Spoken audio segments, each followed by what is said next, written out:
अस्सलामुअलैकुम व्यूअर्स, कैसे हैं आप सब लोग। उम्मीद है आप सब खैरियत से होंगे। हमारा आज का topic history and biography of E.M. Foster. आपका वेलकम है आपके प्यारे चैनल स्टडी विद खौला में। आइए हम E.M. फॉस्टर के बारे में कुछ मालूमात जान लेते हैं। इनका full name Edward Morgan foster था। ये कब पैदा हुए? जनवरी 1, 1879 में। किस जगह पर ये पैदा हुए? मैरीलीबॉन, लंदन, यूनाइटेड किंगडम। इनकी डेथ कब हुई? जून 7, 1970। किस जगह पर इनकी डेथ हुई? कन्वर्ट्री, यूनाइटेड किंगडम। बाय प्रोफेशन ये क्या काम करते थे? ये एक इंग्लिश नॉवेलिस्ट थे, शॉर्ट स्टोरी राइटर थे, लिबरेटिस्ट थे। इनकी फील्ड ऑफ वर्क क्या था, यानी कि ये ज़्यादा काम किस फील्ड में करते थे? ये हिपोक्रेसी और क्लास डिफरेंस पर ज़्यादा बात करते थे। ये अब हम इनकी जो डिटेल्ड बुक्स हैं उनके नाम जान लेते हैं और ये कब पब्लिश हुई और आगे से ये मूवीज़ में कन्वर्ट कैसे हुई और कुछ शॉर्ट स्टोरीज भी देख लेते हैं। सबसे पहली जो बुक है इनकी हॉवर्ड एंड 1910 में ये पब्लिश हुई और इस पर बाद में एक मूवी भी बनी जो 1992 में रिलीज हुई। ए पैसेज टू इंडिया 1924 में ये पब्लिश हुई। मूवी भी इस पर बन चुकी है 1984 में।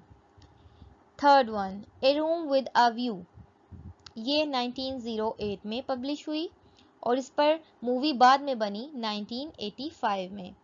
मॉरिस 1971 मूवी रिलीज हुई इस पे 1987 में। Where angels fear to tread 1905 में, इस पर मूवी जो बाद में बनी 1991। Aspects of the novels 1927।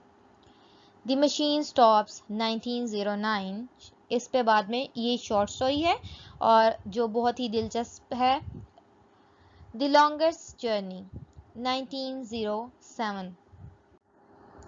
कुछ और बुक्स भी इन्होंने लिखी हैं जैसा कि two cheers for democracy 1951। The other side of hedge, ये एक शॉर्ट स्टोरी है। द क्लेसियल ओमनीबस, ये 1911 में पब्लिश हुई। द इटर्नल मूवमेंट 1928, ये एक शॉर्ट स्टोरी है। द हिल और Devi 1953। The life to come 1972। Marianne Thornton. The eternal movement, ये भी एक शॉर्ट स्टोरी है। द अदर बोट, ये भी शॉर्ट स्टोरी है। द क्लासिकल एनेक्स, ये भी शॉर्ट स्टोरी है। The life to come short story है। अ डेयरी फॉर टिमोथी 1945 और इसमें बाद में मूवी भी बनी है। Where angels fear to tread 1991, जिस पे मूवी भी रिलीज हो चुकी है। ये है इनकी सारी डिटेल बुक्स। कुछ बुक्स हैं, कुछ शॉर्ट स्टोरीज हैं और कुछ इसमें नावल्स हैं और मेन इनका टॉपिक क्लास डिफरेंस पर रहा है जैसा कि हमने पहले पढ़ा और हिपोक्रेसी पर रहा है। अच्छा, सबसे पहले अब इनके सारी जो बुक्स इन्होंने लिखी हैं इसमें से सबसे पहले हम a passage to India by E.M. Forster को स्टडी करेंगे। E.M. फॉस्टर को स्टडी करने के लिए हमें सबसे पहले कॉलोनियलिज्म को समझना पड़ेगा कि कॉलोनियलिज्म होता क्या है। व्हाट इज कॉलोनियलिज्म, इसकी कुछ डेफिनेशंस हैं यहाँ पे, हम इसको ज़रा देख लेते हैं। Colonialism is the act of one nation controlling another for economic gain. अब हम इसको ज़रा उर्दू में समझ लेते हैं कि डेफिनेशन क्या कह रही है। जब एक कंट्री किसी दूसरी कंट्री पर कंट्रोल करती है और उसका रीज़न ये होता है कि वो उससे इकोनॉमिक बेनिफिट लेना चाहती है, कोई फ़ायदा हासिल करना चाहती है, माशी तौर पर अपने आप को मजबूत करना चाहती है, तो इसको कहा जाता है कॉलोनियलिज्म। इसकी अनदर डेफिनेशन जो है वो हम देख लेते हैं। इसकी दूसरी definition, the policy of a wealthy और powerful nations maintaining its control over other countries, especially establishing settlements or exploiting resources.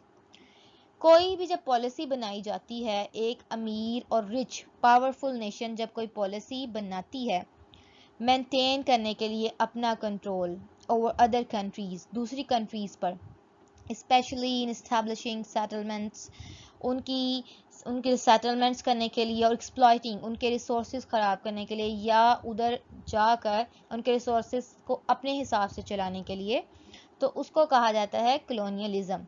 For example England control over India, जैसे कि इंग्लैंड ने अपना कंट्रोल इंडिया पर कायम किया, उनके माइंड पर, उनकी सोच पर, उनकी लैंग्वेज को ही उन्होंने चेंज किया।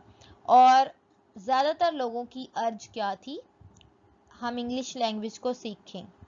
तो ये सब जो कंट्रोल ओवर माइंड है, कंट्रोल ओवर थॉट है, इसको बोला जाता है कॉलोनियलिज्म। सो वीडियो को लंबा ना करते हुए हम इसकी सेकंड सीरीज भी अपलोड करेंगे, आप वो भी प्लीज़ चेक कर लीजिएगा। Check out part 2 for complete story of Passage to India. Like, share and subscribe. Thank you for watching. You can follow us on Instagram. Stay positive and happy always. Thank you. Allah Hafiz.